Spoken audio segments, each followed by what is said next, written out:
Bonjour à tous et bienvenue à la causerie du jour, bienvenue aux apprenants qui sont là en présentiel dans cet amphithéâtre de Césy Nanterre et à toutes les personnes qui nous regardent grâce au live.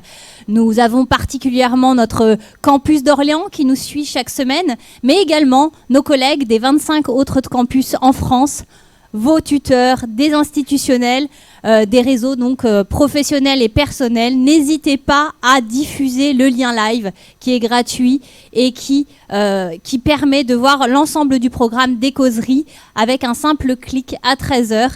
Et voilà, vous pouvez le diffuser comme vous le voulez. Vous avez la possibilité de revoir ou voir des causeries que vous avez ratées sur la chaîne YouTube Césy également, sur les playlists Les Causeries Césy.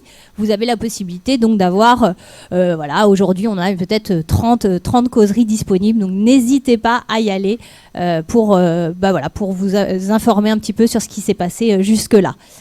Je vous rappelle, pour ceux qui viennent peut-être pour la première fois, les Causeries Césy, ça existe depuis 8 ans maintenant. On a la chance de pouvoir avoir organisé ça sur Césy Nanterre et aujourd'hui le diffuser depuis 4 ans. C'est un cycle de conférences tous les mardis de 13h à 14h, de fin octobre à fin avril. Le live, donc je veux juste le préciser, le live, le lien c'est pour toute la saison. Donc le lien ne change pas. Vous avez la possibilité donc de cliquer sur le même lien chaque semaine. Aujourd'hui, on va aborder une thématique complètement transverse à toutes les formations, tous les profils. C'est aujourd'hui le moment pour vous de vous poser des bonnes questions pour pouvoir vous améliorer dans votre vie professionnelle et personnelle, dans les futures soutenances que vous allez devoir aborder dans vos entretiens. N'importe quelle réunion pourra être le terrain pour mettre en pratique ce que Aude Nazerolas va pouvoir vous apporter comme outil aujourd'hui. Je vous précise également pour ceux qui sont dans la salle, mais également par le live, vous pouvez poser des questions. C'est tout l'intérêt des causeries. Donc vous pouvez envoyer vos questions à causerie au pluriel idfc@cesi.fr, cesi.fr, et je ferai le porte-parole de vos interrogations. Pendant la causerie, il y aura peut-être des petits moments d'échange et à la fin de la causerie, évidemment. Si on n'a pas le temps de répondre à tout, on essaiera de demander à la causeuse si elle veut bien, dans un deuxième temps, répondre à vos questions par mail. Merci à tous. Je vous le rappelle, pour les questions en salle, vous levez bien la main, vous anticipez que je puisse vous apporter le micro.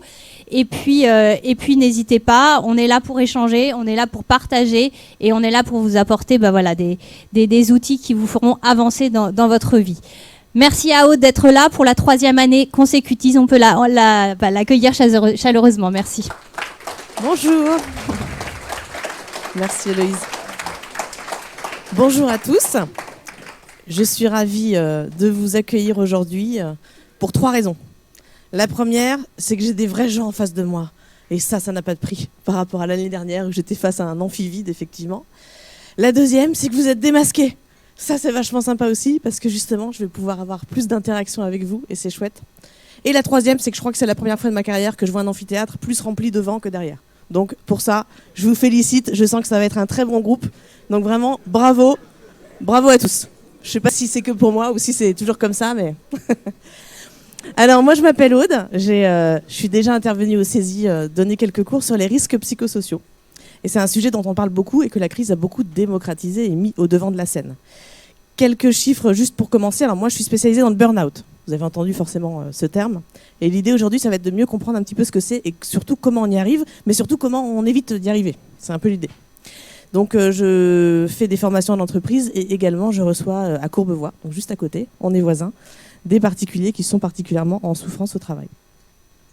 Quelques chiffres impactants. Dernière étude du cabinet Empreinte Humaine, 41% des salariés seraient en détresse psychologique. C'est-à-dire c'est le stade avant l'effondrement du burn-out. Ça fait beaucoup quand même, 41%. Deuxième chiffre impactant, 2,5 millions de salariés seraient en burn-out. Chiffre qui aurait doublé en un an, puisque la crise n'a pas été sans conséquences sur nos états émotionnels. Je pense que vous serez d'accord pour dire qu'on a été un peu traversé par plein d'émotions pas toujours très agréables. Donc voilà, l'idée c'est de vous casser un petit peu toutes les idées reçues qu'on peut avoir sur le burn-out parce qu'il y en a plein. Et on va essayer de dynamiter et de faire péter un peu toutes ces idées reçues pour que vous ressortiez avec des idées un peu plus claires sur ce que c'est. N'hésitez pas effectivement à poser des questions au fur et à mesure. Moi j'aime bien, donc pas la peine d'attendre la fin. Levez la main et ce sera avec plaisir que j'y répondrai. Voilà un petit peu ce qui nous attend, parce que ce qu'on veut, c'est finalement faire de la vigilance partagée, être vigilant à la santé et à la sécurité pour soi, mais aussi pour les autres. Et plus on va détecter tôt les signaux d'alerte du stress, plus on va pouvoir réagir à temps. Tous les gens qui ont fait un burn-out, vous en avez certainement dans votre entourage, peut-être pro ou perso, ce sont des gens, en général, qui n'ont pas vu ou pas voulu entendre les signaux d'alerte. Et donc, quand il y a eu cette phase d'effondrement, c'était déjà trop tard. Donc, plus on va avoir de la conscience sur soi, sur les signaux qu'envoie son corps, ses émotions, son mental, et plus on va pouvoir éviter d'aller dans le mur. C'est un petit peu l'idée. Alors déjà, le stress, souvent on dit ça, c'est la maladie des temps modernes, c'est un peu le mal du siècle. Non, le stress en soi, c'est pas un problème. Depuis l'humanité tout entière, l'homme a été confronté au stress. Déjà, il y a très longtemps, quand il devait aller chasser le mammouth, ou quand il était poursuivi par un mammouth, c'est dans les deux sens. Mais le stress, c'est un mécanisme naturel, puisque c'est une réaction de l'organisme qui va déclencher tout un tas d'hormones. Bon, ça, on ne rentrera pas dans le détail, mais ce n'est pas quelque chose de moderne, c'est quelque chose qui a toujours existé. On va voir que la vraie différence, c'est la durée de ce stress dans le temps. Si c'est un stress qui va être plutôt ponctuel, comme là, j'ai un coup de stress, ou ce qu'on vit tout le temps, hein, je suis au volant de ma voiture, un automobiliste me fait une queue de poisson, je le traite de tous les noms, je klaxonne, j'ai un coup de chaud, j'ai mon cœur qui s'accélère, mais en fait ça va redescendre aussi vite que c'est monté. Donc ça, pas de problème, on sait le gérer. Là où ça va être un problème, c'est quand il va durer dans le temps, parce que notre corps n'est pas fait pour gérer justement cette situation dans le temps. Alors une précision importante. Le stress chronique, d'ailleurs j'aurais pu commencer par ça aussi. Il n'y a pas de hasard dans la vie. Si je suis spécialisée dans les risques psychosociaux, bonjour, je m'appelle Aude, je suis une ancienne stressée chronique. Voilà. Et aujourd'hui, on va aborder cet angle-là sous le point de vue de l'individu. Mais je précise, responsable mais pas coupable. Pourquoi je dis ça ? Parce que trop souvent, et vous ferez attention, vous entendez tout le temps ça. Dans ces idées reçues, on a « Ah ouais, mais le stress, c'est parce qu'il ne sait pas résister à la pression. Ah ouais, mais elle est un peu fragile, c'est parce qu'elle ne sait pas gérer ses émotions. Ah ouais, mais ceci, mais cela. » On dit toujours que c'est la faute de l'individu. Ce n'est pas la faute de l'individu. En tout cas, l'individu a une part de responsabilité dans ce qui lui arrive, comme dans tout ce qui nous arrive dans la vie. On a toujours notre part à assumer, plus ou moins importante. Mais je pense que c'est important de faire de ce distinguo avec cette culpabilité. C'est la première chose que je dis aux gens qui rentrent dans mon cabinet pour la première fois, et qui ne sont pas très bien en général quand ils ont fait un burn-out ou quand ils sont pas loin d'en faire un, c'est « ce n'est pas de votre faute ». Vous n'êtes pas coupable de ce qui vous arrive. Le premier coupable, c'est, attention, minute politiquement incorrecte, c'est l'employeur. Plus précisément, c'est l'organisation du travail. Parce que dans une boîte qui est bien organisée, où il y a des objectifs clairs, où il y a un management qui est sain, où il y a la possibilité de, travailler, de parler librement de son travail, de comment on le fait, de comment on l'améliore, en fait, il n'y a pas vraiment de place pour ces sujets-là, quoi. Donc c'est important de faire ce distinguo. Oui, l'individu, on va le voir, il y a un profil un peu type de gens qui font des burn-out. Il a sa part à assumer, il a des comportements à changer, il a des choses à changer.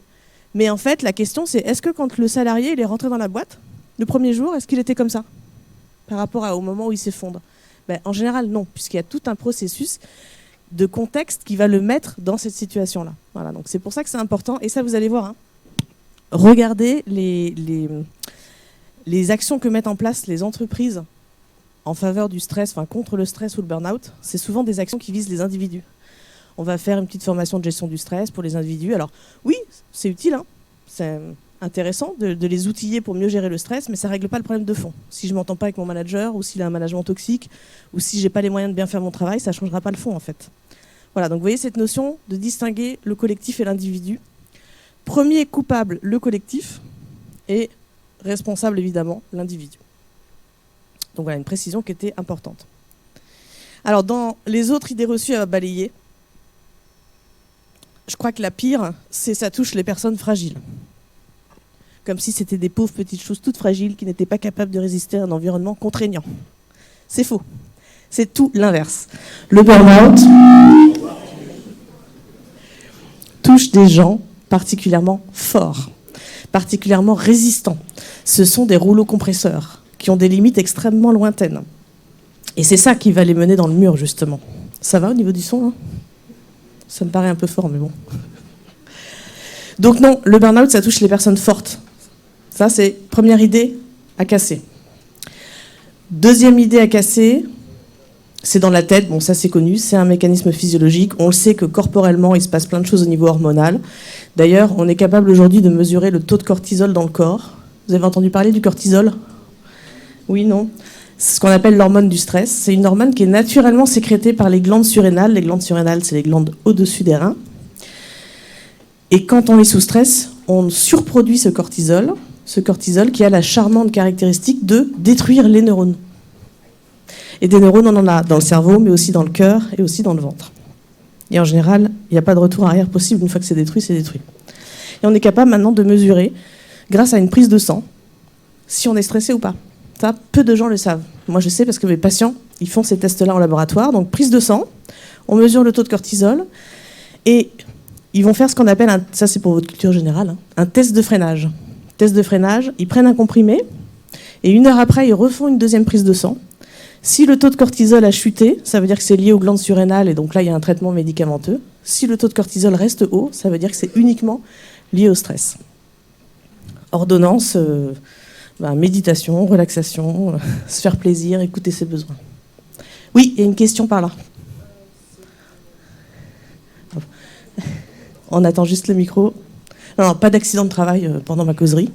Je suis une ancienne responsable sécurité, alors... oui, là. L'analyse, il faut demander à un médecin de le prescrire ou on peut aller n'importe quel laboratoire et la faire directement ? On entend, excuse-moi. L'analyse, tu disais ? L'analyse, il faut aller chez un médecin pour qu'on la fasse ou on peut aller directement dans un laboratoire ? Oui, en général, c'est prescrit par le médecin. Tout à fait. Mais il y a encore des médecins traitants qui ne sont pas très au fait et des médecins du travail qui ne sont pas très au fait du burn-out, en fait. Ils ne savent pas toujours diagnostiquer. Et justement, c'est l'idée reçue d'après, c'est le mélange entre burn-out et dépression. Vous avez déjà entendu dire, finalement, c'est un peu comme de la dépression, quoi. C'est pas la même chose. Un burn-out, c'est un état d'épuisement physique, émotionnel et mental. Mais quand on sort du travail, en général, on va mieux. Donc le week-end, on va mieux. Le vendredi soir, c'est la libération. Le dimanche soir, on a le syndrome du dimanche soir, on n'est pas bien, de reprendre le boulot. Quand on est en vacances, on va super bien. Mais quand on est revenu de vacances, au bout de 2 jours, on a l'impression qu'on n'est jamais parti. Voilà, donc c'est vraiment lié à la sphère professionnelle, même si on parle de burn-out parental, etc. Alors que la dépression, c'est une maladie qui est avec nous 24 heures sur 24, quels que soient les gens avec qui on est, quel que soit le contexte dans lequel on évolue, on est dépressif tout le temps, 7 jours sur 7. Par contre, ce qui est vrai, c'est que dans certains cas, le burn-out peut conduire à de la dépression. Donc la dépression peut être une conséquence de burn-out. C'est pour ça que parfois ça se mélange. Autre idée reçue, ça n'existe pas chez les jeunes. Vous allez pouvoir me confirmer, si vous connaissez aucun jeune qui est en stress chronique ou en burn-out. On sait maintenant qu'il y a beaucoup de pression dans les études. Il y a aussi des injonctions de performance et on sait que notre système scolaire, parfois, il nous a construit dans cette injonction de performance, de comparaison aux autres et tout ça. Et donc, on voit aussi des phases d'épuisement chez les étudiants, chez les lycéens, parfois même chez les collégiens. Donc, ça peut vraiment remonter. Donc, en fait, ça touche tout le monde. Ça touche tout le monde, toutes les catégories. Donc, c'est bien que vous ayez cette sensibilisation aussi, parce que les étudiants sont quand même assez touchés, notamment dans cette crise qui a renforcé un petit peu le problème. Alors, vous êtes d'accord que ça existe chez les jeunes ? Oui. Alors, les 3 réactions de base face au stress, c'est juste parce que j'adore les photos que j'en ai gardé cette diapo, surtout la dernière. En fait, on a tous des façons différentes de réagir face au stress. Majoritairement, on en connaît 3. Il y a la fuite, donc on va avoir tendance à éviter la situation. Il y a au contraire le combat, donc on va aller au fight, on va aller monter sur le ring pour défendre nos idées. Et puis il y a le 3e, qui est ce qu'on appelle souvent l'état de sidération, c'est-à-dire que finalement on bug un peu, on n'est ni dans la fuite ni dans le combat, on est dans une espèce de paralysie, d'inertie qui va faire qu'on est incapable d'aller dans un sens ou dans l'autre. Voilà. Donc c'est intéressant même pour vous d'identifier, tiens, c'est quoi ma réaction de base quand je suis dans une situation stressante. Alors ça peut varier en fonction du contexte, des gens, etc. Mais souvent on a une tendance majoritaire. Donc si je suis stressée, moi je suis plutôt dans la lutte. Je me retrouve face à quelqu'un qui est plutôt dans la fuite, ça va être un peu frustrant. Donc, identifiez déjà ça, juste pour vous. Alors, justement, si on rentre dans le sujet, vif du sujet, il y a une définition que j'aime bien de l'Agence européenne pour la santé et la sécurité, qui dit que le stress provient lorsqu'il y a un déséquilibre entre la perception qu'une personne a des contraintes que lui impose son environnement et ses propres ressources pour y faire face. Ça veut dire quoi? Ça veut dire, c'est cette notion de balance là. J'ai mon environnement duquel j'ai l'impression de subir plein de contraintes, plein de choses qui vont pas, qui me pèsent. Et moi, j'ai aussi mes propres ressources que je pense avoir ou ne pas avoir pour y faire face. Et donc, ça va être la balance entre les deux qui va faire que je vais me sentir dans un état de stress ou pas.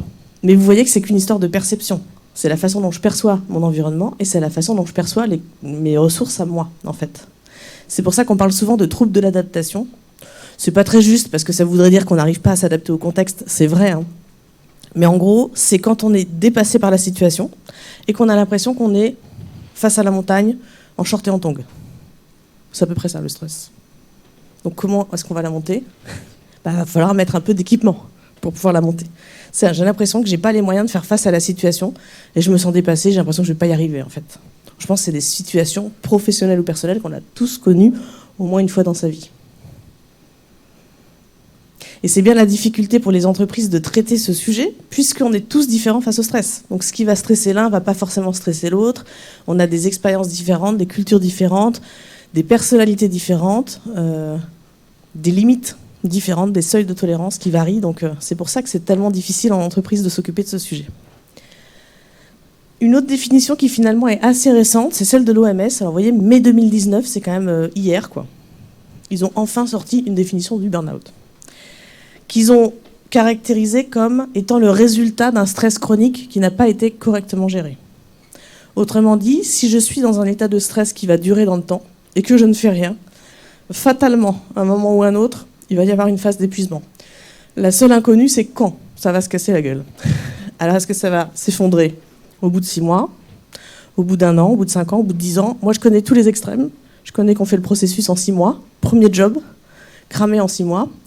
Et j'ai des cas inverses de gens à 50 ans qui ont fait le processus en 20 ans et qui s'effondrent à 50, 55 ans.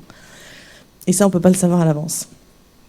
Alors eux, l'OMS, ils caractérisent avec le sentiment de manque d'énergie, c'est la définition de l'épuisement, un retrait de travail vis-à-vis des sentiments négatifs, c'est-à-dire on est blasé, quoi, en fait. Dans l'environnement dans lequel on évolue, on est négatif, on est cynique, on est blasé. Et puis, bien sûr, les deux premiers entraînent la troisième, qui est la perte d'efficacité. En général, ce n'est pas des moments où on va être créatif, productif et efficace. Ça va pour ça, cette définition? Voilà. On a une question? Oui. Moi, j'ai juste une petite question. Oui. Est-ce que vous avez remarqué une corrélation entre l'intensité des burn-out et le temps après lequel la personne a été en situation? C'est une très bonne question. Ouais. Au bout de 50 ans, est-ce que c'est différent au niveau de l'intensité Très bonne question. Moi, de mon expérience, j'ai pas vu de différence. C'est-à-dire qu'on peut faire des conséquences très graves en un temps très court, ou voilà, ça va tellement dépendre de chacun que, effectivement, moi, je n'ai pas vu de corrélation par rapport à ça, mais c'est effectivement une question intéressante. Ça marche, merci. Par contre, ce que j'ai vu, c'est des gens, et vous l'avez peut-être entendu, qui ont fait plusieurs burn-out. Alors, je précise que quand on vous dit « j'ai fait un burn-out, je me suis arrêté 15 jours », ça va mieux, hein, mais bon, c'est pas un burn-out, hein. Parce qu'en burn-out, on ne s'en remet pas en 15 jours. On s'en remet entre 6 et 24 mois. 6 au mieux, 24 mois au pire. Parce que les neurones qui sont cramés, il va falloir les remettre en place. Donc ça prend du temps. Donc vous voyez, on entend beaucoup ça, hein, dire j'ai fait un burn-out, je me suis arrêté, ça va mieux. Non, ils étaient très fatigués, ils étaient au bord de l'épuisement peut-être, mais ils n'ont pas fait le burn-out qui est cette phase d'effondrement, où un matin, j'arrive plus à me lever. Ou alors, je fais une crise cardiaque, ça dépend des scénarios. Ou alors, j'ai une rupture d'anévrisme. Ou alors, je déclenche une pathologie lourde. Enfin, moi, ma sœur a fait un burn-out il y a 7 ans. Elle est en train d'en refaire un, d'ailleurs. Et bien, un matin, le réveil sonne et elle ne peut plus se lever. Donc, en fait, le corps ne répond plus. Sa tête veut se lever du lit, mais le corps ne suit pas. Le burn-out, c'est vraiment un moment où le corps dit « ça fait des mois ou des années que je t'envoie des signaux que tu ne veux pas entendre, et ben, je vais finir par mettre le corps en rideau. Donc, je stoppe le corps. » Et là, la personne n'a plus d'autre choix que de s'occuper du sujet, puisqu'elle est en général arrêtée pour un moment et qu'elle n'a pas d'autre choix que de réfléchir à ce qui s'est passé et de comprendre. Et donc ces gens qui font de burn-out, c'est des gens qui ne sont pas forcément posé la question de pourquoi ils avaient fait le premier. Les mêmes causes produisant les mêmes effets. Si je n'ai pas travaillé sur moi pour comprendre mais qu'est-ce qui m'a fait vivre cette situation, forcément, souvent, on croit à tort que quand on change de travail, on change de service, on change de chef, on change d'entreprise, ça va aller mieux. Beaucoup de gens font cette erreur-là, en fait. Mais sauf qu'on se rend compte que c'est pas le cas. Moi, j'avais une jeune comme ça, premier job, processus en 6 mois, elle démissionne, ça finit souvent comme ça, les burn-out, hein. Licenciement pour inaptitude ou démission. Ben, ça va beaucoup mieux, elle est sortie de son travail, donc ça va mieux. Elle reprend un nouveau boulot, donc tout est nouveau. À partir du 2e mois, elle a senti que ça revenait. Alors qu'elle n'avait pas le temps, en 2 mois, elle vient vraiment juste d'arriver dans l'entreprise, il n'y a pas encore l'historique. Et ben oui, parce qu'elle n'avait pas encore travaillé sur le premier. Donc c'est là qu'elle est venue en consultation, en disant j'ai l'impression que je recommence. On a travaillé sur ce qui s'était passé au premier, et voilà. Et maintenant, ça évite d'en faire un autre. Donc dites-vous bien que ça ne tiendra pas. Tous les gens qui sont dans ces processus de stress chronique, ils disent non, mais ça. Il y a des phrases type écoutez les gens. Non, mais ça va aller. Non, mais là j'ai un gros dossier à rendre, mais une fois que je l'aurai rendu, ça ira mieux. Non, mais bientôt j'ai mes vacances, donc je sais que ça va me faire du bien, je vais prendre du recul, ça va être bien. En fait, ils reportent en permanence leur bien-être. Ils se disent toujours qu'après la prochaine étape, ça va aller mieux. Sauf qu'après la prochaine étape, il y en a encore une autre, et il y en a encore une autre, etc. Et c'est comme ça qu'en fait, c'est sans fin, et qu'on se réveille des fois au bout de plusieurs mois ou plusieurs années en vrac. Donc dites-vous bien que ça ne tiendra pas, comme cette photo. On ne sait pas quand, c'est la seule inconnue. Alors, qu'est-ce qui nous stresse ? On va comprendre pourquoi ce qu'on vit, c'est particulièrement stressant. Remarquez aussi, vous, qu'est-ce qui vous stresse dans votre quotidien, que ce soit au boulot ou dans le perso. Mais c'est intéressant de se poser la question, c'est quoi les situations, moi, qui me font toujours monter un peu systématiquement en pression, en fait, parce que c'est souvent les mêmes choses qui reviennent. Alors, nous, on est champions du monde, maintenant, on est dans l'ultra-contrôle. On veut tout contrôler. On veut contrôler la météo, ce que ressentent les autres, le temps, on veut tout gérer. Vous avez remarqué qu'on est quand même dans cette période où la technologie est à notre disposition et ça nous donne une illusion de contrôle en fait. Donc dès que j'ai l'impression qu'une situation m'échappe et que j'ai pas la main dessus, oulala, là ça fait monter en pression en général. J'arrive pas à maîtriser, donc c'est la panique. Ça, c'est 99% des gens. Deuxième critère, l'imprévisibilité. Par définition, si quelque chose d'inattendu se produit, on ne pouvait pas le prévoir. C'est souvent le cas des pannes, des retards, etc. Donc, ça va stresser. Troisième critère, la nouveauté. Ça rejoint un peu l'imprévu, mais quelque chose de nouveau arrive. C'est pareil, je ne l'ai jamais expérimenté parce que c'est nouveau. Donc, ça peut être un nouveau collègue, une nouvelle maison, un nouveau boulot. Grand classique dans les entreprises, un changement de logiciel. Alors là, pour foutre le bean, s'il n'y a pas mieux. Donc, vous changez un logiciel, vous ne l'accompagnez pas. Ça fait craquer tout le monde, c'est formidable, avec les pannes et tout ça. Bref, tout ce qui est nouveau, ça va nous générer du stress. Et le dernier, c'est ce qu'on appelle l'ego menacé, c'est quand j'ai l'impression que mes compétences sont remises en question, en fait, qu'on remet en doute mes capacités, mes compétences. Donc, si on regarde la crise qu'on a vécue, super, niveau de contrôle sur ce qui se passe de la pandémie, proche du zéro quand même. Imprévisibilité, personne ne l'a vu venir. Nouveauté, c'était complètement inédit dans nos vies. Donc, vous voyez que déjà, rien qu'avec ça, on coche déjà toutes les cases qui font que c'est normal que la pandémie, elle ait augmenté le niveau de stress. Et on le sait, les professionnels de santé le disent depuis 2 ans. Attention, ça va craquer. Les urgences psychiatriques, il y a 1 an et demi, 2 ans, étaient débordées, en fait, parce qu'il y avait des systèmes de décompensation qui se mettaient en place. Donc des gens qui allaient à peu près bien, vous les mettez dans une situation bien stressante où ils ne maîtrisent plus rien, et ça peut faire sauter un petit peu le couvercle. Et voilà, ce qui explique aussi pourquoi on a les chiffres que je vous ai dit en premier qui sont si importants. 41% de salariés en détresse psychologique et 2,5 millions de personnes en burn-out. Et on pense que ça va encore augmenter un peu. Je vous dis un petit mot sur les facteurs de stress rapidement. En fait, il y a 6 facteurs qu'on connaît. Je vous l'ai dit parce que des fois, mettre des mots MOTS sur nos mots MAUX, ça peut faire du bien. Et ça peut nous aider à mieux comprendre pourquoi justement on est dans cette situation de stress. Parce qu'on entend souvent dire que le burn-out, c'est juste un problème de surcharge de travail. Hein. Vous avez déjà entendu ça. Comme on dit aussi le bore-out. On commence à en parler un peu plus du bore-out. Ça fait toujours marrer tout le monde. Parce qu'on dit que c'est l'inverse. En fait, c'est les gens qui n'ont pas de travail, qui s'ennuient au travail, qui n'ont rien à faire de leur journée. Ça, c'est la dépression assurée. Hein. Parce qu'une journée où vous n'avez rien à faire, je vous mets au défi de voir les minutes défiler. C'est très très long. Donc, il y a l'intensité et le temps de travail. Si je travaille beaucoup, si je travaille en horaire décalé, voilà. Ça, c'est classique. Mais il n'y a pas que ça. Il y a les exigences émotionnelles. Le burn-out, au départ, le terme est venu des soignants. Vous imaginez bien que la situation des soignants ne s'est pas tout à fait améliorée avec ce qu'on vit.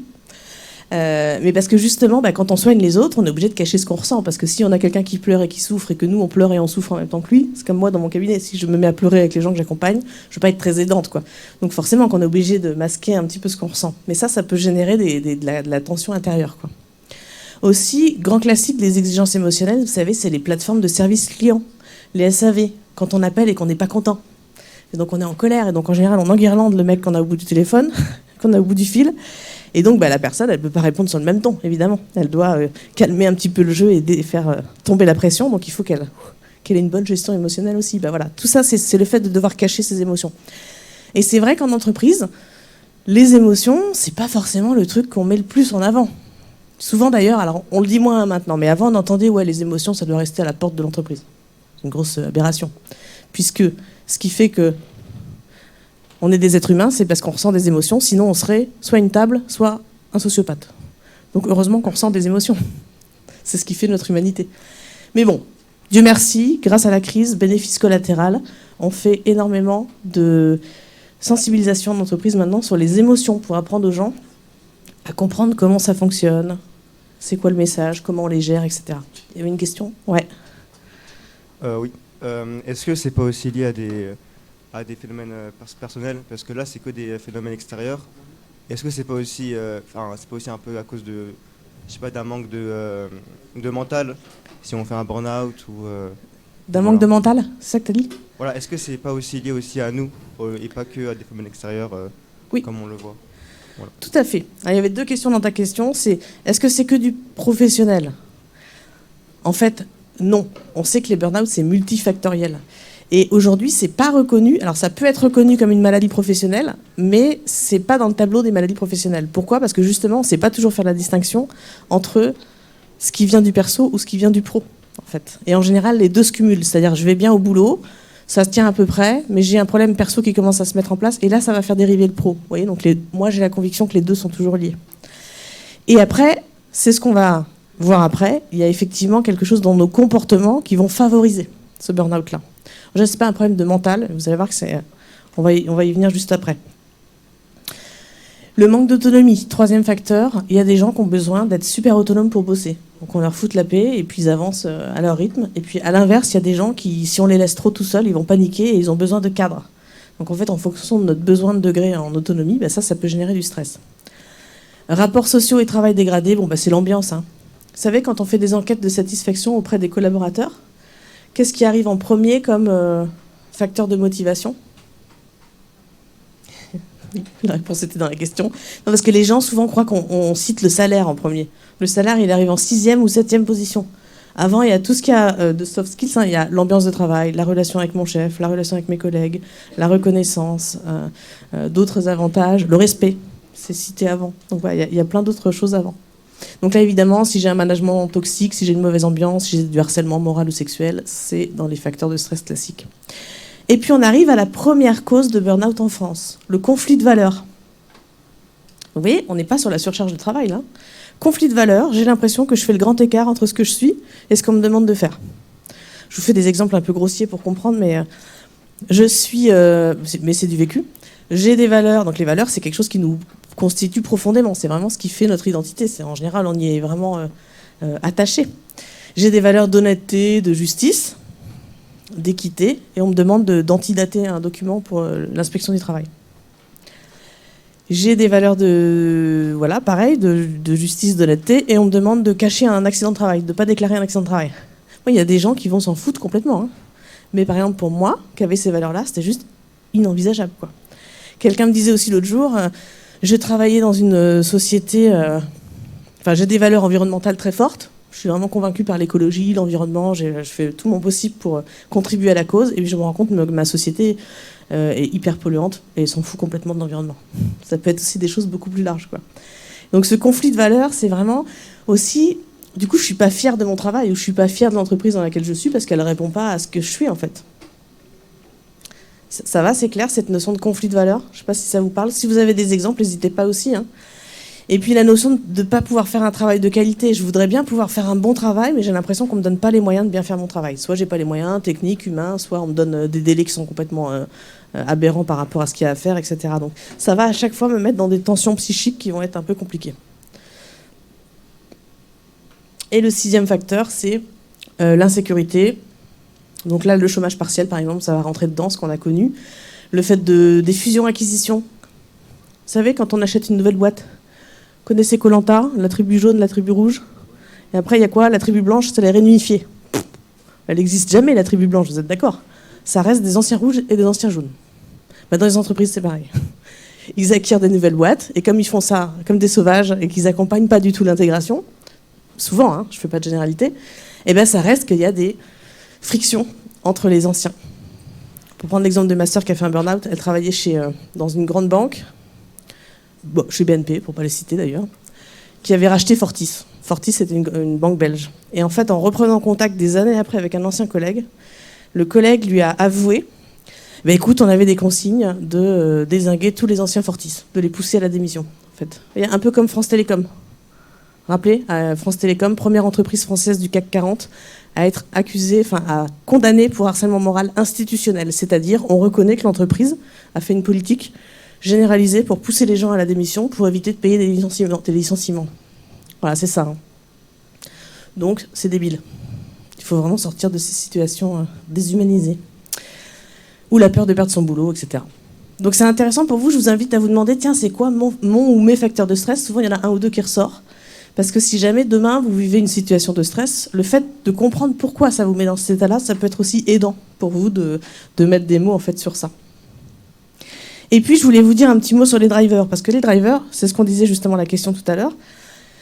Il y a des choses de l'extérieur, ce qu'on appelle les facteurs de stress externes. Mais finalement, des fois, on peut se rendre compte qu'on est vachement bon pour s'auto-stresser tout seul et pour se mettre la pression tout seul.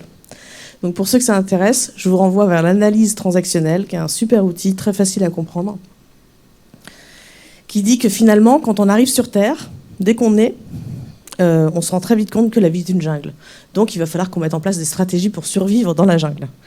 Et ces stratégies, il y en a 5 là, qui sont proposées, ça s'appelle les drivers parce que c'est ce qui va nous conduire. Ça va être des injonctions, des ordres, qui vont se mettre en place automatiquement dans notre cerveau, dans notre inconscient. Et quand on va être en situation de stress, bam, ça va déclencher le scénario automatique. Scénarios qui sont au nombre de 5, soit parfait ou soit parfaite. Donc, je ne peux absolument pas tolérer de ne pas être parfait, sinon je considère que je suis nul, donc je n'ai aucune valeur. Là, je vous fais le raccourci, mais en gros, c'est ça. Alors, c'est génial d'être perfectionniste si on fait un travail minutieux, qui est hyper précis, etc. Mais si je suis perfectionniste sur tout ce que je fais de la journée et qu'il y a plein de temps, où il y a plein de fois où je perds du temps et où ça sert à rien, c'est là où ça va devenir gênant. Le deuxième, très répandu chez ces messieurs, sois fort. Là, c'est un peu le Psychologie Magazine, page 42. Mais pourquoi ces messieurs ont souvent du mal à pleurer? Mais parce qu'on leur a souvent répété que les garçons, ça pleure pas, etc., etc. Donc là, Dieu merci, ça commence à changer. Donc, si je montre mes faiblesses, c'est pas possible. Je suis hyper faible et donc il faut que je montre que moi, je suis un... Voilà. Moi ou elle ou lui. Hein. Encore une fois, ça peut être aussi les femmes. Mais... Fais des efforts. Il faut vraiment que j'en bave pour réussir. Si jamais j'ai une réussite mais que ça m'a pas demandé trop d'efforts, c'est pas une vraie réussite. Donc du coup, je vais pas être capable de me valoriser et puis de me féliciter de ce que je fais, parce que je balaye ça très rapidement en disant j'en ai pas assez bavé, donc c'est pas une vraie réussite, quoi. Fais plaisir, dédicace à toutes les mères Teresa et les abbés Pierre, en nous, tous les sauveurs. Bon, je dis ça, j'en suis une bonne. D'ailleurs, à qui on n'a pas dit fais ci, fais ça pour faire plaisir à maman ou à papa. Finis ton assiette, fais-moi plaisir, range ta chambre, etc., etc. En fait, on est conditionné dès notre plus jeune âge à faire plaisir, au détriment de nos propres besoins. Donc, c'est ça. Faire plaisir, c'est je vais faire passer les autres avant moi. Et donc, sinon, on va penser que je suis méchant, je ne suis pas gentil, c'est inacceptable pour moi. Donc, je dois faire plaisir. En plus, faire plaisir, être à l'écoute des autres, c'est des valeurs. L'altruisme, hein, c'est des valeurs qui sont sociétalement reconnues, et c'est bien. Il faut être généreux, etc. Mais pas au détriment des autres. Et ce que je dis toujours pour s'en rappeler, pour ceux qui ont déjà pris l'avion, à une certaine époque, on vous dit quoi dans les consignes de sécurité? Quand le masque à oxygène il tombe, vous le mettez sur vous, et après vous occupez de votre voisin. Mais si seulement vous pouviez retenir qu'un truc, c'est ça. C'est penser à prendre le masque à oxygène d'abord sur vous. C'est pas de l'égoïsme en fait, c'est vraiment quelque chose qui va vous aider dans la vie, parce que plus vous serez bien vous-même, et mieux vous serez au service des autres en fait. Et ce qu'on voit, et moi j'en ai plein à mon cabinet, j'ai que des mères Teresa, et des abbés Pierre, qui sont géniaux, qui sont des êtres humains formidables, hein, mais qui se sont complètement oubliés à faire passer les autres, tout le monde avant eux. Et donc finalement, c'est eux qui se retrouvent en situation de détresse à un moment donné, quoi. Donc masque à oxygène, d'abord sur soi et après sur les autres. Et puis dépêche-toi. Dépêche-toi, on va être en retard. Dépêche-toi, on part à l'école. Et voilà, c'est les gens qui sont un peu speed. Donc en général, on repère assez bien ce driver chez moi au vu de mon débit d'élocution. Donc je suis un driver, dépêche-toi. C'est les gens qui sont un peu speed. Voilà, c'est pas possible en fait d'envisager que les gens lents là qui perdent leur temps et qui avancent pas, c'est pas possible. Donc voilà, pareil, vous pouvez vous renseigner là-dessus et puis déjà identifier. Encore une fois, ils ont tous des avantages et des inconvénients. La question, c'est qu'est-ce qui me pose le plus problème dans mon quotidien en fait. Est-ce qu'il n'y en a pas un qui est un peu casse-pied quand même, qui s'active un peu trop souvent?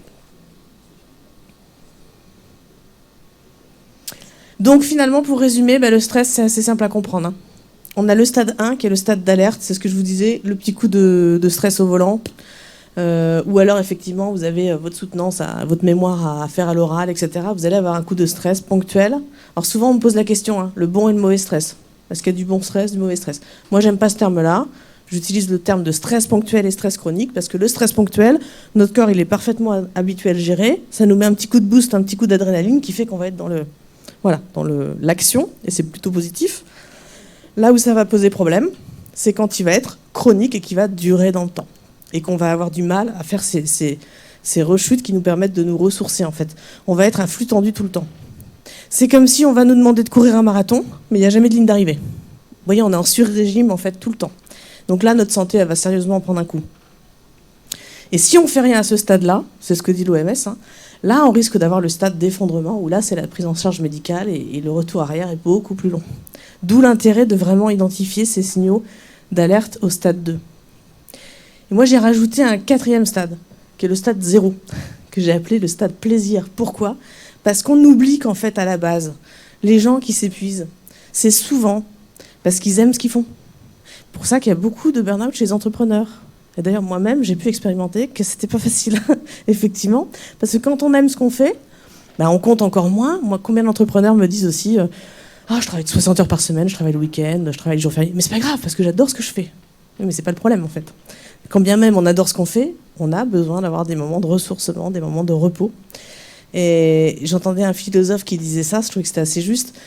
Il dit, dans une journée, finalement, on a soif, on a faim, on mange, etc. Mais les vacances, c'est un peu comme si on disait, on a les week-ends et on a les vacances une fois tous les 6 mois, ou je sais pas combien, 5 semaines dans l'année. En fait, nos temps de repos et nos temps de ressourcement, ils devraient se gérer à la semaine, voire même à la journée, en fait. Mais ça, c'est quelque chose qu'on a du mal à faire. Donc, il dit finalement, cette notion de vacances, c'est comme si on disait, je vais pas manger pendant 3 mois, puis après je vais me faire un gueuleton. Ou alors je vais pas boire pendant 3 mois, puis après je vais me faire 50 litres. En fait, c'est vrai qu'intellectuellement, c'est un peu bizarre. Nos besoins, ils sont faits pour être respectés au fur et à mesure, chaque jour, en fait. Et je crois que ça, c'est un des apprentissages les plus compliqués. Alors, ce qui caractérise cette phase 2, parce que du coup, l'intérêt, c'est de repérer la phase 2. Plus je vais repérer que je suis en stress chronique, plus je vais pouvoir me dire, attention, alerte rouge, il faut que je mette en place quelque chose. Il faut que je fasse quelque chose. Donc, c'est toujours une phase où on va développer leur addiction, en tout cas dépendance. On va aller chercher à l'extérieur quelque chose qui nous donne l'illusion que ça nous aide à tenir le coup. Moi, j'avais un patient qui me disait, j'ai des problèmes de sommeil, mais le soir, je me fais 2 whisky en rentrant du boulot. Je m'endors très bien. Alors oui, il s'endormait très bien, mais il avait une très mauvaise qualité de nuit, et donc il se réveillait le matin, il était crevé. On le sait, que ces béquilles, moi j'appelle ça des béquilles, on le sait que c'est pas bon pour la santé. Alcool, drogue, médicaments, mais aussi sucre, nourriture, Netflix, jeux vidéo, achats compulsifs. Même le simple fois où vous vous dites, tiens, je vais me faire une petite cure de vitamine C, ça peut déjà être un indicateur qu'il y a besoin d'aller compenser quelque chose, quoi. Donc je vous invite à observer, vous, c'est quoi votre béquille? En général, c'est toujours la même. On n'en parle pas trop, mais on sait que l'alcool, ça a explosé en 2020 avec les confinements. Apéro Zoom à 18h avec les collègues, apéro avec la famille à 19h, apéro à 20h avec je sais pas qui. Total, tout ça sans bouger de son canapé. Donc ça va bientôt... c'est un vrai sujet. Donc identifiez votre compensation à vous, et comme ça, le jour où vous voyez augmenter la consommation, vous devez vous dire, attention, là, ça veut déjà dire que je suis en train de glisser sur la mauvaise pente. Et l'isolement, c'est un grand classique en fait. Dans ces moments-là, on se replie sur soi en fait. Notre rapport aux autres, il change vraiment, et donc on a envie qu'on nous foute la paix, et donc on n'a pas envie d'être en contact avec les autres. Donc on va se replier sur soi, s'isoler, et c'est en général ce qui nous fait sombrer. S'il n'y avait pas cet isolement, si on pouvait quand même avoir la liberté d'en parler autour de nous, bah, ce serait mieux. Mais en général, on se l'interdit.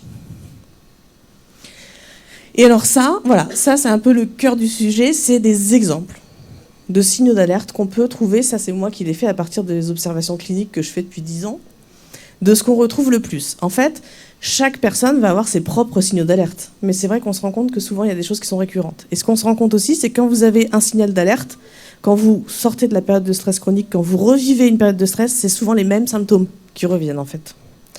Donc, comme on est un corps en 3 dimensions, on va avoir des symptômes dans ces 3 phases-là. Symptômes physiques, mais aussi symptômes émotionnels et symptômes mentaux.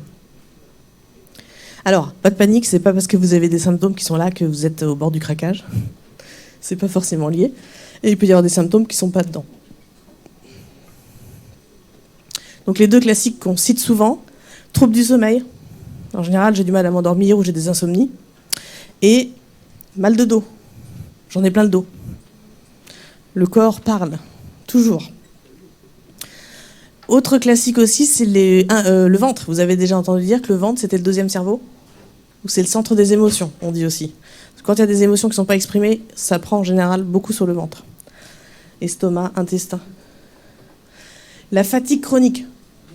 J'ai l'impression que je suis tout le temps crevée.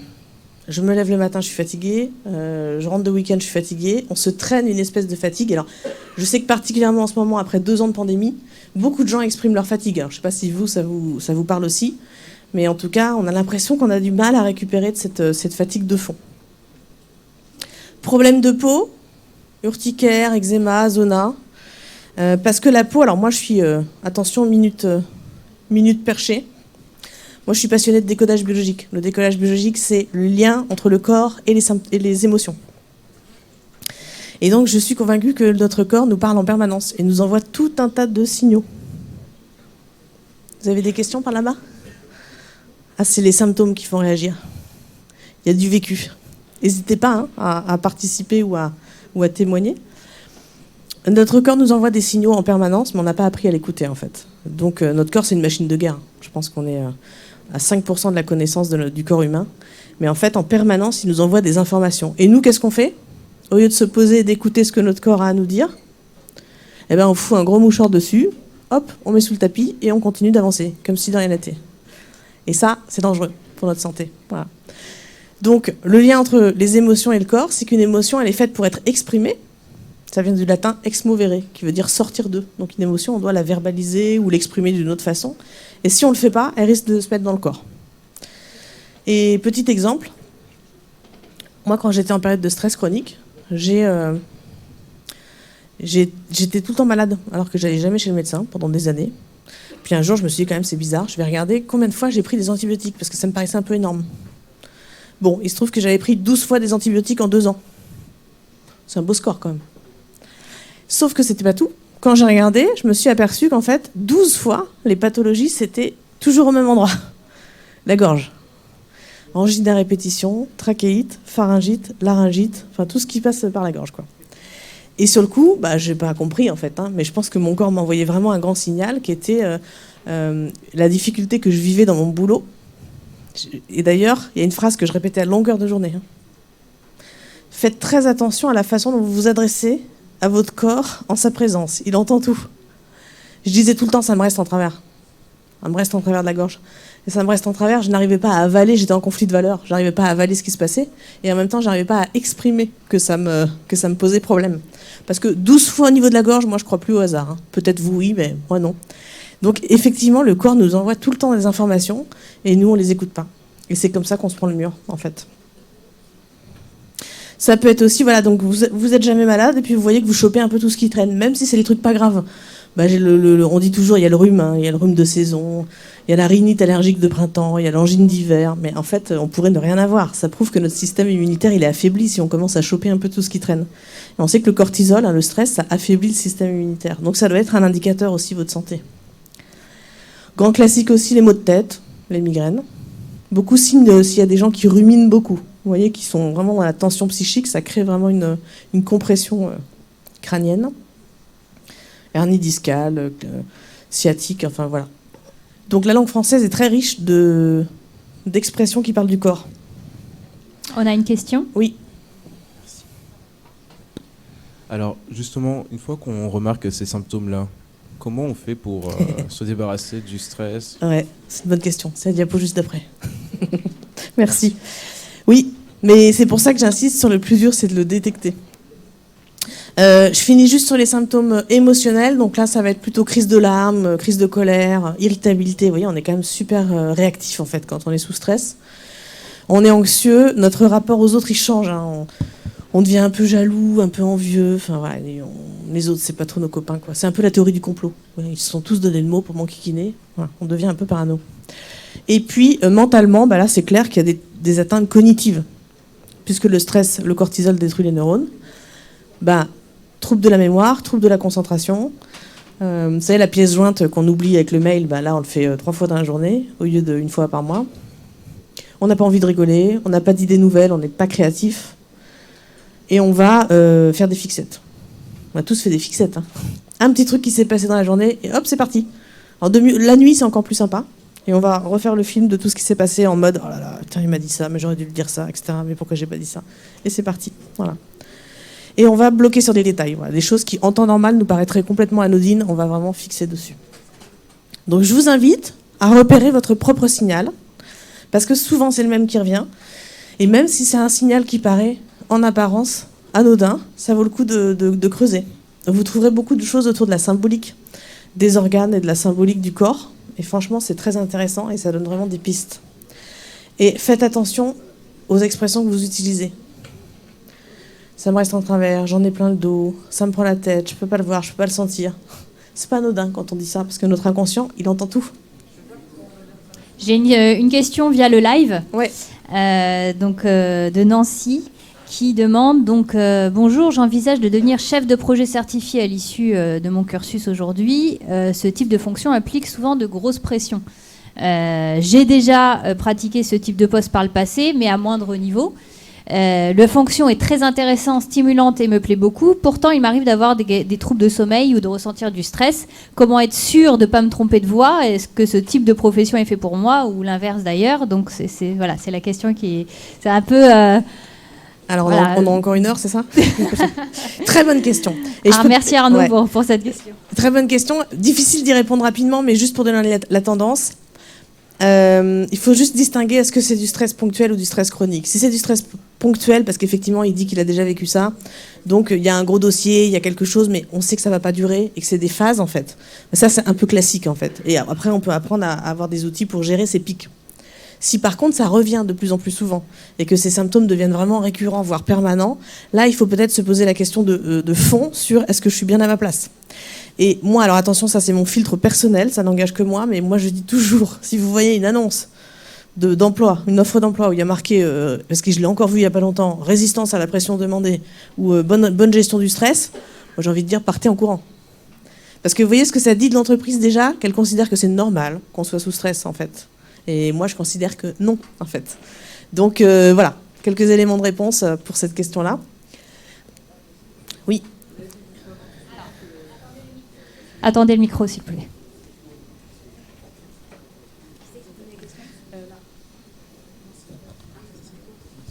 Vous avez dit justement que, par exemple, pour ceux qui sont au service après-vente ou autres, ils doivent avoir une gestion du stress comme ça. Donc c'est normal que le travail, comme ils savent qu'ils vont être amenés à affronter le stress toute la journée, ils demandent ces critères. Sinon, ce serait un peu mensonger pour le poste. Oui, c'est vrai, c'est une bonne remarque ce que tu dis. Après, tout va être... La réponse va se trouver dans comment la personne vit ça, en fait. C'est-à-dire que si elle accepte que ça fait partie de son boulot, qu'elle le vit bien, que ça a pas de répercussions en termes de symptômes émotionnels, physiques ou mentaux, c'est que c'est OK pour elle, en fait. Si c'est pas le cas, parce qu'en fait, c'est ça. Moi, j'ai beaucoup de gens qui, finalement, notamment quand c'est des voies qu'ils n'ont pas choisies. Vous savez, on a tous... je viens d'une famille d'ingénieurs, donc j'ai fait ingénieur. Bon, là, on peut être sûr que ça va pas bien se passer là où ils sont, en fait. Donc, ça va dépendre comment la personne le vit. Si c'est récurrent, si c'est tout le temps, et si ça crée vraiment des impacts sur la santé, là, il faut se demander, effectivement, est-ce que ce type de métier, il est fait pour moi, en fait ? Ouais. C'est tout simplement ça. Moi, je pense que le burn-out, c'est aussi souvent une question de place, en fait. Finalement, je suis pas à ma place, j'ai fait un choix de raison, je fais un poste parce que voilà, il est peut-être prestigieux, il m'intéresse, mais en fait, est-ce que ça correspond à mon envie profonde de ce que j'ai envie de faire? C'est là qu'il faut se poser la question. Donc ça peut être pas un problème pendant certains temps, et puis devenir un problème à un moment de sa carrière. Voilà. Est-ce qu'on a envie de faire ça pendant 40 ans, tu vois? Ça voudrait dire qu'il y a des gens qui résistent mieux au stress que d'autres, quoi. On n'est pas tous égaux face au stress parce que on a des seuils de tolérance effectivement différents. Mais j'aime pas trop résister, parce que quand tu dis résistance, pour moi, c'est les limites, quoi. Oui, c'est ça. Il y en a qui ont des limites beaucoup plus lointaines, mais en fait, ça les dessert souvent. C'est-à-dire que tu as l'impression qu'ils vont mieux gérer, mais en fait, dans l'inconscient, ça travaille. Et ça finit par créer des symptômes souvent. L'indicateur, c'est le corps. Okay. Si tu as 0 symptôme, bah ok, c'est que c'est ok pour toi et que voilà. Mais moi, je dirais c'est plutôt ça. Être bien attentif aux signaux d'alerte, parce que souvent, on croit que ça va bien, mais en fait, le corps, il passe son temps à nous dire que ça va pas, quoi. D'accord.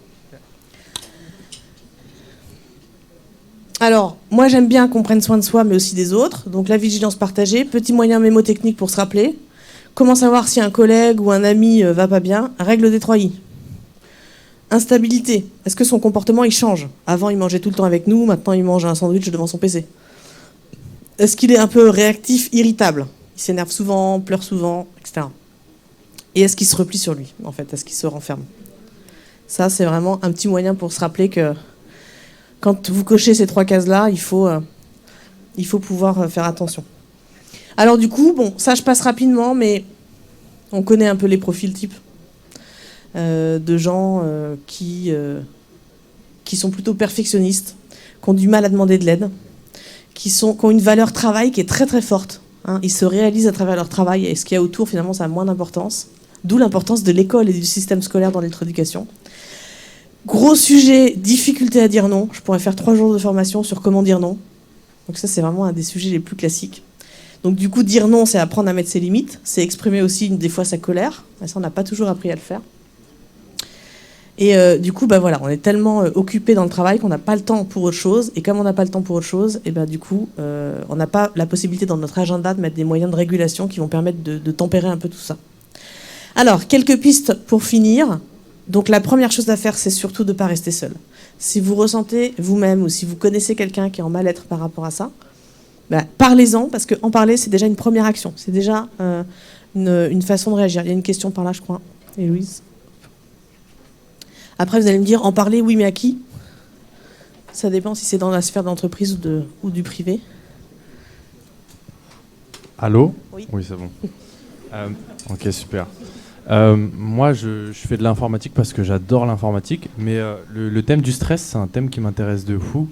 Et je me posais la question de, est-ce que parce que j'en ressens, j'en ferai mon métier peut-être plus tard? Je sais pas du tout. Alors attends, je suis pas sûre d'avoir compris la question. Parce que tu ressens du stress aujourd'hui? Exactement. Ah, là, oui, là par exemple, maintenant tout de suite, là, de parler, que tout le monde se retourne, je ressens énormément de stress. Ouais. Et je me dis peut-être que j'en ferai mon métier, je sais pas. Peut-être que tu feras de ton métier quoi?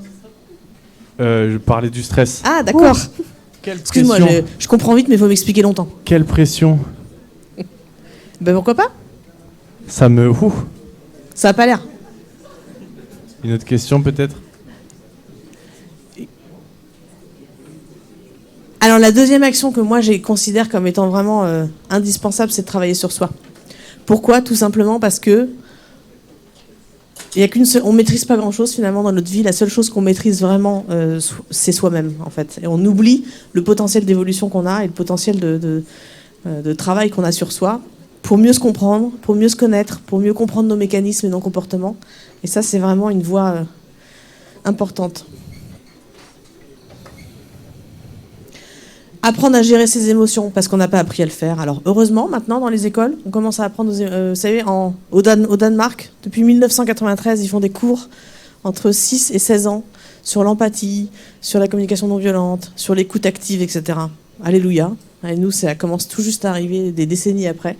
Mais en tout cas, comprendre ce qui se passe en nous, c'est en tout cas une clé. Hein.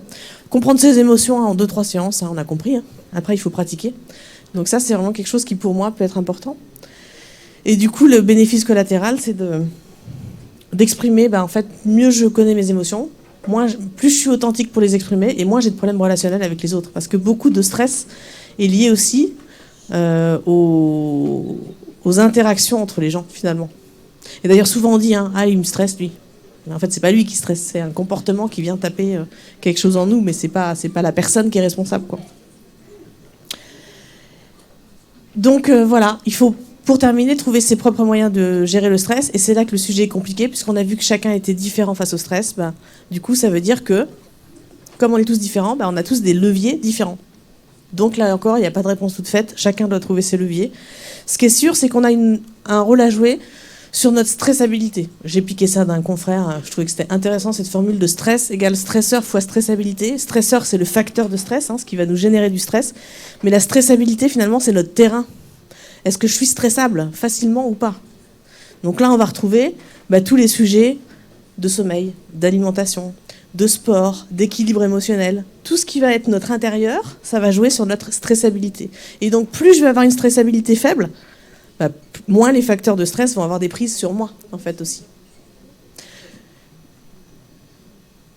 Voilà, donc une phrase que j'aime bien, enfin 2 phrases que j'aime bien. On ne peut pas arrêter les vagues, on peut apprendre à surfer. Il y aura toujours des problèmes. Il y aura toujours des choses qui vont stresser, des obstacles, etc. La question, c'est comment je peux apprendre à garder l'équilibre dans tout ça, en fait. Et c'est pas égoïste que de penser à soi. Voilà, ça c'est sans doute une des croyances les plus importantes. Au contraire, c'est vraiment une question d'équilibre. Et encore une fois, plus on prend soin de soi, mieux on sera au service des autres. Et je crois qu'en ce moment, on en a bien besoin. Donc, le stress, c'est pas une fatalité, c'est un moyen de protection. Quand il est ponctuel, c'est tout à fait OK. Quand il commence à durer dans le temps et avoir des impacts sur la santé, là, il faut effectivement se poser des questions de fond et réagir. Et pour moi, l'élément anti-stress, c'est le lien. Vraiment. Le lien à soi, le lien aux autres, tout ce qui va contribuer à mettre de la solidarité, de l'esprit d'équipe, du collectif, de la joie, c'est des choses qui vont aider, être très aidantes, voilà, à titre personnel ou professionnel. Et pour ça, par contre, il faut s'entraîner quotidiennement. C'est comme pour tous les sujets, c'est comme gérer ses émotions, c'est comme communiquer de manière non violente. En fait, quand vous fixez un objectif, vous allez courir le marathon, vous n'allez pas le courir du jour au lendemain, vous allez vous programmer des séances d'entraînement.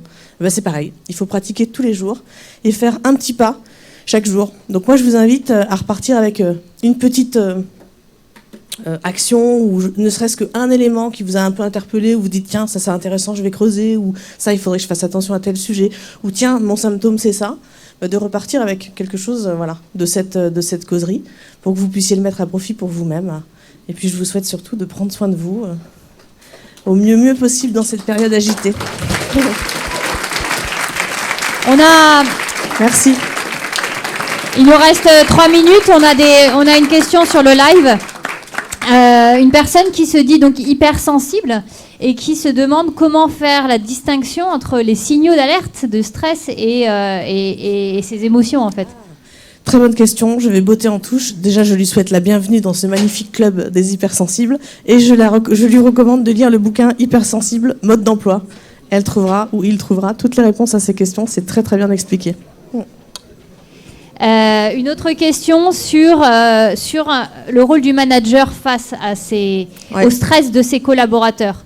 Peut-être on va pas pouvoir développer, mais est-ce que y a des outils, des ouvrages qui peuvent aider à ça en tant que manager? Comment gérer le stress de ses collaborateurs? Il faut déjà former les managers à repérer les signaux d'alerte, en fait. Et c'est ça souvent le problème. Il faut former les managers. Ce qu'on vient de faire là, par exemple, c'est des choses à généraliser partout dans l'entreprise. Et les managers eux-mêmes ne savent pas détecter les signaux.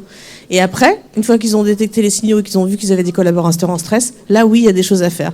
Il y a des collectifs de travail à gérer. Il y a des accompagnements collectifs ou individuels. Il y a des formations. Et il y a surtout revoir l'organisation du travail et comprendre pourquoi les collaborateurs sont sous stress permanent. Parce que ça, c'est pas normal. Une dernière question. Donc, on a une collègue de Nanterre qui se demande comment accompagner un collègue qui présente les 3I, justement. Est-ce qu'il y a des structures? Alors, moi, j'ouvre un petit peu, mais est-ce qu'il y a des structures dans les entreprises, vers qui se tourner? Comment faire face à ce type de situation? Alors, au niveau professionnel, c'est ça, si c'est un collègue ou si c'est... Alors déjà, il faut penser à la médecine du travail. La médecine du travail, c'est quand même un levier qu'il ne faut pas hésiter à activer. il faut savoir vers qui réorienter effectivement la personne. Donc il y a une double prise en charge. Il y a la prise en charge collective sur l'organisation du service. Pourquoi est-ce que la personne a fait cette situation de stress? Et puis après, l'accompagnement individuel qui est souvent thérapeutique, souvent psychologique, coach, thérapeute, peu importe. Mais il y a ce double travail à la fois organisationnel et à la fois individuel. Parfait, merci beaucoup. On va pouvoir conclure. Merci à Aude encore pour sa prestation. Merci à vous qui avez été là. Vous allez pouvoir voir ou revoir le replay sur la chaîne YouTube Saisie dans les playlists Les Causeries Saisies. Si tu peux mettre la slide juste après. Je vous invite à nous rejoindre la semaine prochaine avec une nouvelle thématique sur les mutations des ressources humaines au XXIe siècle. Donc là, pareil, c'est pas juste pour les formations RH ou autres. On est sur des choses qui vont se développer dans toutes vos entreprises, les PME, les grands groupes, et ça va vous impacter de toute façon lorsque vous rentrerez vraiment dans la sphère professionnelle. N'hésitez pas à vous connecter en live et partager ce lien. On arrive à la fin de la saison, il nous en reste 3. Donc n'hésitez pas également à poser vos questions. Si vous avez des idées de thématiques ou de causeurs, vous envoyez vos idées à causerieauplurialidfc@saisie.fr. Je ne manquerai pas de vous répondre. Et merci à tous. Merci à Aude et passez un très bon après-midi. Prenez soin de vous.